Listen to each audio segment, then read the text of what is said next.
নমস্কার বন্ধুরা, আমি জ্যোতিষাচার্য চন্দ্রানী ভট্টাচার্য। বৃষরাশির জাতক জাতিকাদের এই সেপ্টেম্বর মাসটি কেমন কাটবে, তাদের এই মাসটাতে আর্থিক পরিস্থিতি কেমন থাকবে, তার সাথে সাথে পুজোর আগের প্রস্তুতিটা তারা কি রকম ভাবে নিলে পরে তাদের আর্থিক টানাপোড়েনের মধ্যে দিয়ে সময়টি কাটবে না, তারা কিভাবে এগিয়ে যেতে পারবে, সেই নিয়ে চলুন জেনে নেওয়া যাক।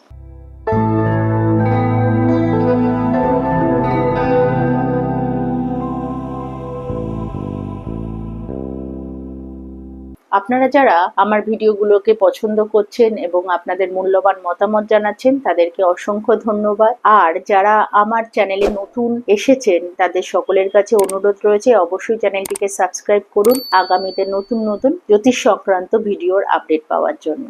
চলুন শুরু করা যাক আজকের ভিডিও। এই মাসে বৃষ রাশির জাতক জাতিকাদের নিজেদের ব্যক্তিগত সম্পর্ক এবং আত্ম উন্নতির ব্যাপারে তাদের কিন্তু বিশেষ ফোকাস থাকবে। এই সময়টিতে তাদেরকে একটু ধৈর্য ধরে চলার ভীষণ প্রয়োজন রয়েছে। বহুদিন ধরে কোনো রকম কোনো সমস্যা বা কোনো কিছু নিষ্পত্তির জন্য আপনারা চিন্তা ভাবনাগুলো করছিলেন, অথচ সেটা সঠিকভাবে সমাধান খুঁজে পাচ্ছিলেন না। এই সময়টিতে আপনাদের কিন্তু সমস্যার সমাধান হওয়ার সম্ভাবনা রয়েছে। মাসের শুরুর দিকটা আপনি আপনার পরিবারের লোকজনদের সাথে যথেষ্ট ভালো সময় কাটাবেন, আপনার জীবন সাথীকে আপনি সময় দেবেন। এছাড়াও এই সময়টিতে আপনি ভাই বোন বা আত্মীয় স্বজনদের সাথে মিলিতভাবে কোনো গ্যাদারিং বা সোশ্যাল প্রোগ্রামে একসাথে মিলিত হতে পারেন। এই সময়টিতে তাদের সকলের সাথে একটা ভালো সময় কাটবার সম্ভাবনা রয়েছে। এছাড়াও আপনারা ছোটখাটো কোনো ফ্যামিলি ট্রিপ বা কোনো প্রোগ্রামও আপনারা এই সময়টিতে এনজয় করতে পারেন। এই সময়টিতে মাসের যে শুরুর দিকটা রয়েছে, এই সময়টিতে বৃষ রাশির জাতক জাতিকাদের নিজেদের বিভিন্ন রকমের ইচ্ছেগুলোর ওপরে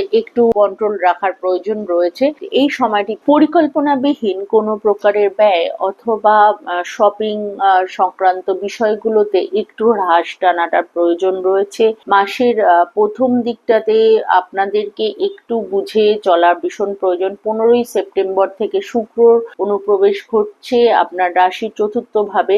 এই সময়টিতে আপনার নিজেদের গৃহের হোম ডেকর সংক্রান্ত কোনো বিষয় বা বাড়িতে কোনো লাক্সারি গুডস আইটেম ইত্যাদি পারচেস করার আপনাদের মন টানবে বা প্রয়োজন বোধ করবেন। এই সময়টিতে আপনারা সিদ্ধান্ত নিতেই পারেন, তবে 15 থেকে 18 তারিখ এই সময়টিতে যে কোনো বিষয়ে একটু খরচ করার আগে ভালো করে একটু যাচাই বাছাই করে তারপরে ইনভেস্টমেন্ট করুন, কারণ এই সময়টিতে একটু সিদ্ধান্ত ভুল হয়ে যাওয়ার সম্ভাবনাটা রয়েছে। এই মাসটাতে বৃষ রাশির জাতক জাতিকাদের কর্মজগতে কর্মক্ষেত্রে যথেষ্ট অগ্রগতি বা প্রোগ্রেস রয়েছে, তাদের মধ্যে লিডিং কোয়ালিটি রয়েছে। যেই সময়টিতে তাদের অফিসে বা নিজেদের কর্মক্ষেত্রে তারা নিজেদের কর্মের দক্ষতার সাথে নিজেদের জায়গাটার পরিচয় দিতে পারেন এবং বিভিন্ন কাজের বা ক্ষেত্রে নতুন নতুন প্রজেক্ট আসে, আবার নতুন নতুন কাজের সাথে বা নতুন নতুন ক্লায়েন্টের সাথে যোগাযোগ হওয়ার সম্ভাবনাটা অনেক বেশি রয়েছে। পুরনো কোনো ক্লায়েন্ট বা পুরনো কোনো কাস্টমারদের সাথে আবার নতুন করে যোগাযোগ হওয়া বা যোগাযোগের মাধ্যমে তাদের কাজের অগ্রগতি ঘটার সম্ভাবনা অনেক বেশি রয়েছে। বৃষ রাশির যে জাতক জাতিকারা রয়েছে, তাদের কাজের জায়গাটিতে যে প্রোগ্রেসটা হবে বা যে জিনিসটা হচ্ছে তার রিটার্নটা হয়তো এই মুহূর্তে অতটা ভালো মতো না আসলে পরেও আগামীতে তার রিটার্নটা কিন্তু উনি অবশ্যই পাবেন। তবে এই সময়টিতে বৃষ রাশির জাতক জাতিকাদের নিজেদের বাজেটের ব্যাপারে যথেষ্ট সচেতন থাকার প্রয়োজন রয়েছে। কোনো কিছু খরচ করার আগে একটু চিন্তা ভাবনা করে পরিকল্পনা মাফিক যদি আপনারা খরচ করেন, তাহলে পরে আপনাদের পক্ষে যথেষ্ট আগামীতে পুরো মাসটি বলুন বা আগামী সময়টিতে আপনার জন্য ভালো হবে। আপনারা যদি এই সময়টিতে আপনাদের যে সেভিংস রয়েছে, সেই সেভিংস গুলোর ব্যাপারটাতে একটু যদি ভাবনা চিন্তা করেন এবং যদি পারেন যে আপনার যে বাজেট রয়েছে সেখান থেকে কিছু টাকা বা কিছু অর্থ আপনারা যদি আপনাদের সেভিংস এর জায়গাতে যদি রাখতে পারেন, সেটা আপনাদের জন্য বেশি ভালো হবে। যদিও পরিস্থিতি একটু ভিন্ন হতে পারে যে সেভিংস এর জায়গা থেকেই হয়তো আপনাকে কিছু টাকা হয়তো তোলার জায়গা সৃষ্টি হতে পারে, তবে আমি বলবো সেই জায়গাটাতে একটু নিজের চিন্তা ভাবনার জায়গাগুলোতে একটু হ্রাস টানুন এবং নিজেদের সেভিংস এর ব্যাপারে একটু সচেতন থাকুন এই সময়টিতে।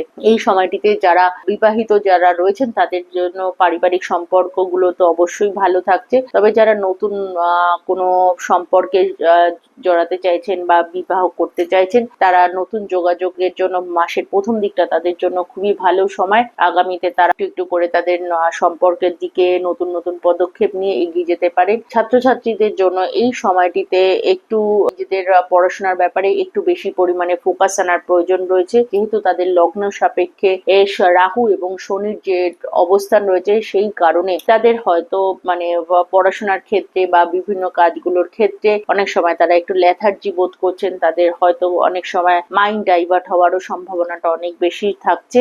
তাদের পড়াশোনা বা নিজেদের কাজের ব্যাপারে ফোকাসটা মাঝে মাঝে হারিয়ে ফেলছেন। এই সময়টাতে তাদেরকে মেডিটেশন করার ভীষণ প্রয়োজন রয়েছে। নিজেদের ইলেকট্রনিক্স ডিভাইস গুলো, যেগুলোর মাধ্যমে আপনারা বিভিন্ন সোশ্যাল মিডিয়ার সাথে যোগাযোগ করছেন বা সোশ্যাল মাধ্যমের মধ্যে রয়েছেন, ছাত্রছাত্রীদের বলবো এই সময়টিতে একটু এই জায়গাগুলোতে একটু কন্ট্রোল করার চেষ্টা করুন। তাহলে পরে আপনাদের বিভিন্ন রকম ভাবে পড়াশোনা সংক্রান্ত বিষয়গুলোতে আপনাদের পক্ষে সুবিধা হবে। যারা বিভিন্ন রকমের কোনো কম্পিটিটিভ এক্সামের জন্য বসতে চাইছেন বা যারা করতে চাইছেন, পরীক্ষা দিতে চাইছেন, তাদের জন্য এই সময়টি একটু মোর হার্ড ওয়ার্ক করার প্রয়োজন রয়েছে।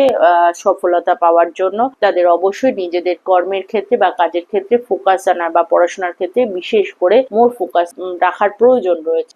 আদারওয়াইজ বৃষ রাশির জাতক জাতিকাদের জন্য সেপ্টেম্বর মাসটি খুবই ভালো। পারিবারিক দিক থেকে তারা যথেষ্ট দুর্গাপুজোর আগটাতে তারা যথেষ্ট ভালো সময় কাটাবেন। পরিবারের লোকজনদের জন্য শপিং, ফান ইত্যাদি গুলো তাদের জন্য যথেষ্ট ভালো দেখাচ্ছে। পরিবারের লোকজনদের সাথে মিলিতভাবে তারা ভালো সময় কাটাবার সম্ভাবনা রয়েছে। বৃষ রাশির জাতক জাতিকাদের এই সেপ্টেম্বর মাসটিতে আপনার ফিজিক্যাল এবং মেন্টাল স্ট্রেংথ বজায় রাখার জন্য এবং পারিপার্শ্বিক পরিস্থিতিটি যাতে আপনার অনুকূলে থাকে তার জন্য প্রতি শুক্রবার দিনকে অবশ্যই মন্দিরে যান এবং দেবতার উদ্দেশ্যে একটি সাদা ফুলের মালা অবশ্যই অর্পণ করুন এবং নিজের মনস্কামনা জানান। এতে অবশ্যই আপনি লাভবান হবেন।